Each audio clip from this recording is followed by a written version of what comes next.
Hello, my name's Gareth Parton. I'm the Audio Department Coordinator here at Melbourne. That means I look after all the academic matters to do with the audio and music production, bachelors and diplomas.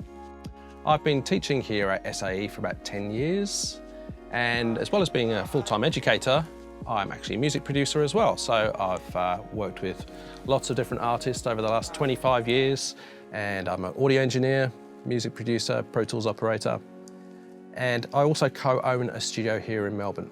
And I think it's really important that the people that are teaching you are actually practitioners as well. So you'll find that all your teachers here are actually current in industry. The audio courses here cover a whole range of fundamental skills and knowledge that you'll need to get a foothold in the industry, including audio engineering, mixing, mastering, post-production, live sound and sound design.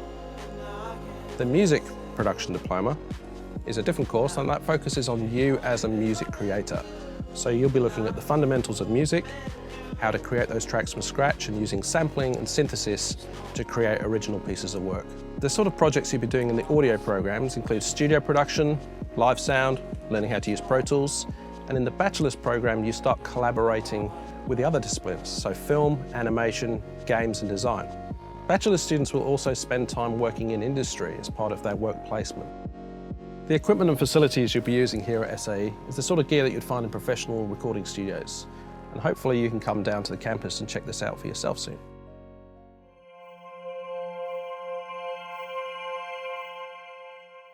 Hi, I'm Lisa and I'm here with Zach.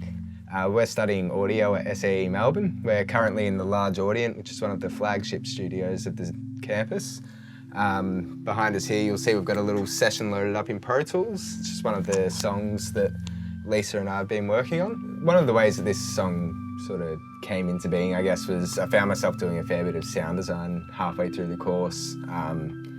And through that, I started listening to a bunch of movie scores and things like that, which is probably what gives this song its final sound a bit. It's got that cinematic feel to it. One of the main aspects of the song I really wanted to focus on was the emotion that it was bringing out. It was something kind of personal to me at the time, and I think my main weapon of choice when I want to express an emotion in a song is the guitar, which is why this song has an obnoxious amount of guitars in it.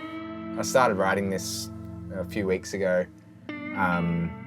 Sort of didn't really start with much of an intention, and then as it rolled on, I sort of started to hear the melodies and things that could go into it, and I brought the session to Lisa. For me, I guess we sort of covered in class the try before, sort of placing all the elements visually, sort of seeing the mix in a visual way.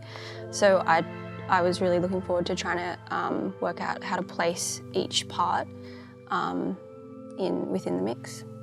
Yeah, I sort of just started playing around with some synths in my bedroom with a little MIDI controller, and that's about it.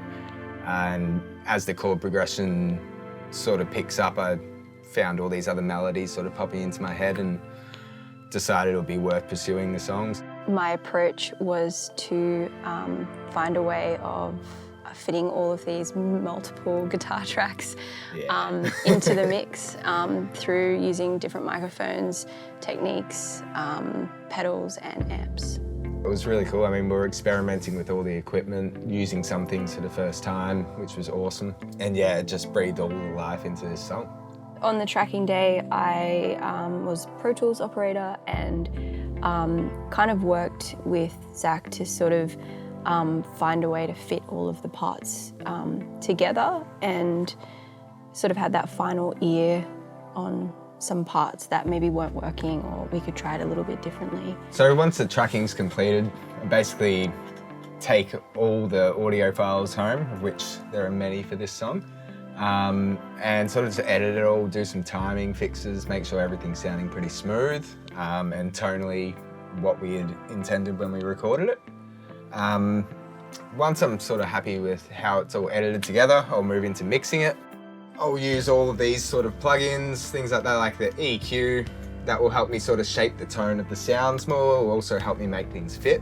After that, I'll move on to compression, where a lot of the gear here in the Large Audient helps me do that sort of process.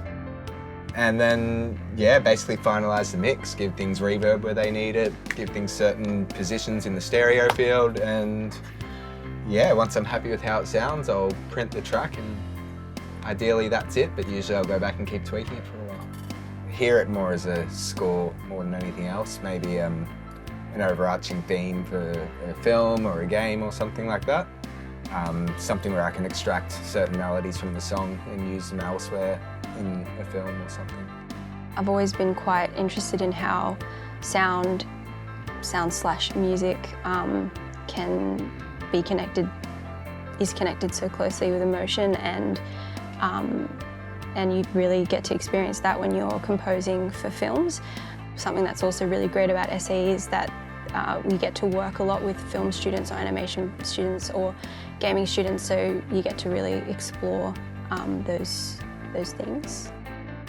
I enrolled in the course because I had been recording music in my bedroom for about 5 years, and I wanted to just get further into it and deep dive into this thing that I really love. Now I've told you I'm freaking out 'cause I fall. Biggest challenge for me has been probably my own confidence and belief in myself, I guess. And throughout the course, I feel like I've become incredibly strong, and I've grown so much in the short space of time. I used to always say this phrase that I'm not very techie.